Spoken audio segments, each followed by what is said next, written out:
This is about to be a thrilling video. I thought I'd go on a little tour with you of my local grocery store. This is a Loblaws, that's right. And the joke used to be that it was named after people. It would be like Karen's Loblaws or like Tom's Loblaws. And then there was a guy named Bob. And it would be Bob Loblaws. Just keep that in your mind because you'll never be able to get it out. Bob Loblaws. Can we have a conversation about basil before we go anywhere else? Look at how lush and beautiful this basil looks. And then I bring it home to my house and it just dies instantly. It's like, I don't want your water, I don't want your love, leave me alone. Everything does taste better with basil, damn it. I'm reporting to you from the olive section right now, which behind me this is normally like scoopable. And I know this because I used to work in the deli in Metro. It was like one of my first jobs ever. And I just want to comment on the fact that the produce section here is like the entire grocery store in Japan. Like everything is so big and spacious. I completely forgot about these like aisles and everything. It's crazy for me. Look how big this is. There's just so much room. My God, it just goes on. Look at all this room. That's like 2 Japanese grocery store aisles. Fishmonger. But are you? Do you monger fish? But do you? Do you?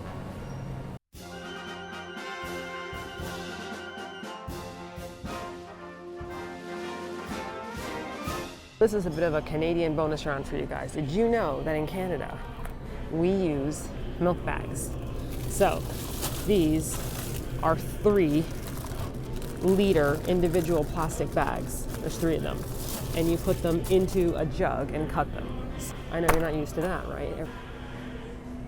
Ketchup chips, very normal. They are delicious, let me tell you, addictive. Never pass the pierogi section up, okay? Pierogies are amazing and you generally can't go wrong with them.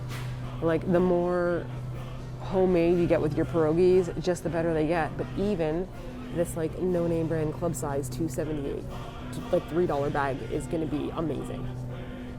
We've reached the syrup aisle and I'm disappointed to tell you guys that Canada is not made up of maple syrup.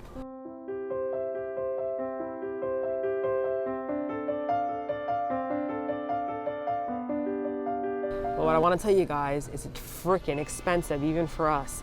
Look at this. Look at this, $17? I get it, okay, it's a jug. But like if I have my friends over and they just glug this, you're kind of like, $17? Like most of us end up buying like syrups that are just kind of like butter flavor for like $3.29, or Aunt Jemima, which is like super popular. And then like once in a while, you might get something with maple syrup in it and feel like excited. But yeah, it's literally super expensive for us, even in Canada. Seriously. Feels like it would be nearly irresponsible to not buy a pair of pajama pants with Canadian maple on it, right you guys? Right. I'm absolutely aware that I'm supposed to be doing a grocery shopping video, but I just hit the PG section. That's right, they have this like miniature like grocery, like you got the grocery store right here, and then you've got like all this area for like clothing, and this is Joe Fresh, which is like the brand of Loblaws, which didn't exist when I was young. But look at these PGs. They got puppies on them. You can be like, I got wieners all over my pants. This is so cute. Ding dangies and Ringos. I'm about to try on the most Canadian thing ever.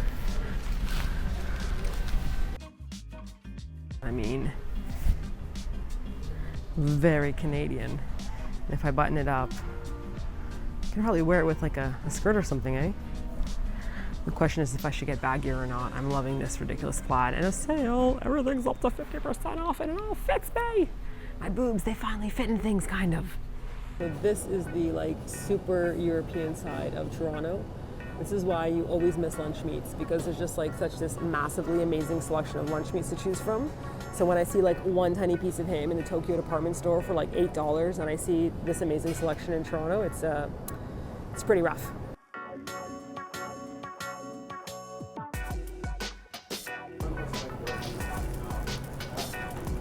So 2 of these for $3.99, that's pretty nice. And then we got the smoked sausage, and that one's $3.66. This is caramelized onion and maple confit, which is basically like a sweet and savory spread. Beet and red onion marmalade, red pepper jelly, so it's a bit spicy and sweet at the same time, and tangerine and red chili jelly. Feels so fancy. Why do lids like this look fancy? All right, we hit the rice section, and it's like, it's pretty good considering this is North America. This stuff up here is pretty much like just instant rice, like the biggest instant rice I've ever seen. And then we got the import rice. So rice over here, we've got rice from Thailand, we've got rice from China, and that one's definitely from Japan. But I've never seen this in Japan. Maybe they've rebranded, I don't even know. But like, this cock brand be making it big in Toronto. Look at that cock. Oh, sorry, Rooster brand. But for real though, pretty good selection. This rice here is from India, rice from the Middle East, grains and stuff. We've got couscous, basmati. That's something that I do love about Toronto. It's pretty much got everything. Rice paper. Maybe some of you guys recognize these brands, but they might be in your home language.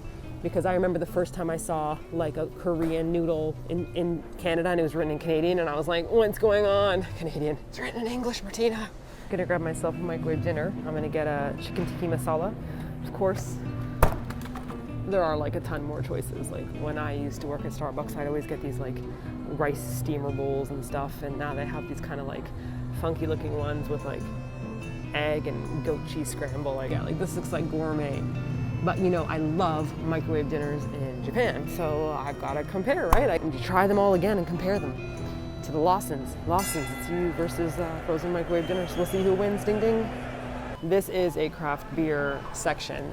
And there's like wine over here and I'm in the grocery store. And for some of you guys, this might be normal, but when I left Canada, we weren't allowed to buy alcohol. So this is all very exciting for me. I mean, obviously where I've been living, you can buy alcohol at the grocery stores. Like Korea and Japan, it's fine, but not in Canada. So even one time I went to America and I couldn't believe they sold beer. So I'm very excited. Can't you tell from my face?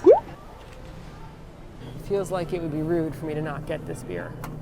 This is from the Great Lakes Brewery, Canuck Pale Ale, so this is made in Canada. I mean, feels like I gotta do it. Coming together and I look like I don't understand nutritional balance. Ooh, there she is. There she is, $5.99. Look at that magic.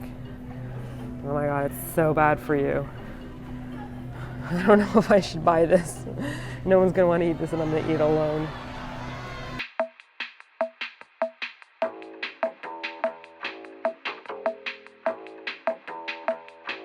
This is like the size of my pillow. Like I sleep on this. Like I'm dislocating my shoulder.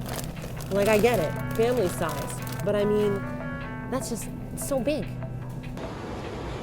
Look at all this cheese. Look at the size. Look at the size of this cheese. I'm gonna go ahead and pause the video for a second here because I realize it's kind of difficult to explain the shock about this kind of thing. That's 75 grams to 140 grams of import cheese in Japan. It's like 1 to 2 hamster sizes of worth of cheese. And if you're looking at the prices, 75 grams is selling for around $6. 140 grams is going for around $4. And look at the comparison. This is 400 grams of cheese, you guys. It was $8 and on sale for $5, but that's so cheap. That's why you can make like mac and cheese and like different kind of cheese plates, and that's why we can't have that in Japan. And if I eat this much cheese, I'm never gonna poop again. I think this has been a big enough adventure for me. I'm like nodding off and having a really hard time adjusting to the time zone. Got a little glance of a Canadian grocery store. I've just never seen it this empty, but I guess that's the way that it is now because of COVID. And on top of that, it's probably like I'm used to the emptiness, which is Japan, which is like always busy and bustling. But this is like I can count how long it takes for me to find another person. But in Japan, it's like any back alleyway you're down, you're like, there's a person. Going to the cash. Peace out, everyone.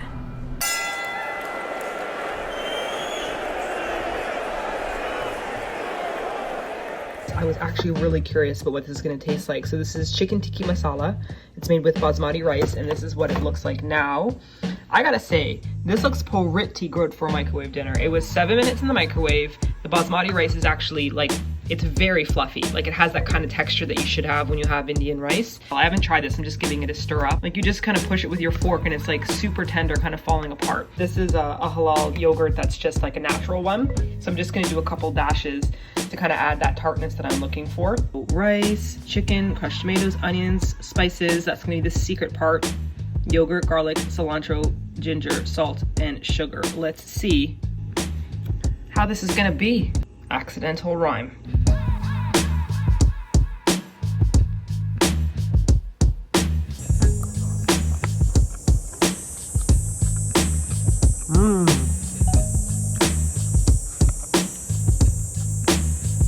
Okay, that's pretty good.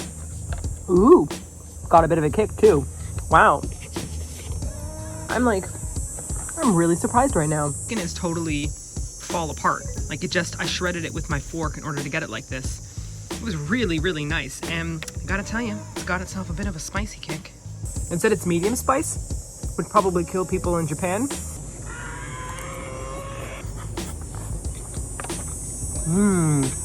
We love some cocoa curry, but Indian curry is its own flavor once again. And for a microwave dinner, this is pretty great. Microwave Indian dinners now. I'm quite impressed. Well, I'm definitely still in culture shock. We're both having a hard time trying to adjust back to Canadian culture. Of course, we've been living in Asia for over 10 years now, so it's going to be a bit of a shock, but I'm willing to accept this journey. If you guys are interested in Japanese grocery stores and you haven't seen it yet, we have a video on how expensive are Japanese groceries. Check it out. I think it's a cool video. I think groceries are neat.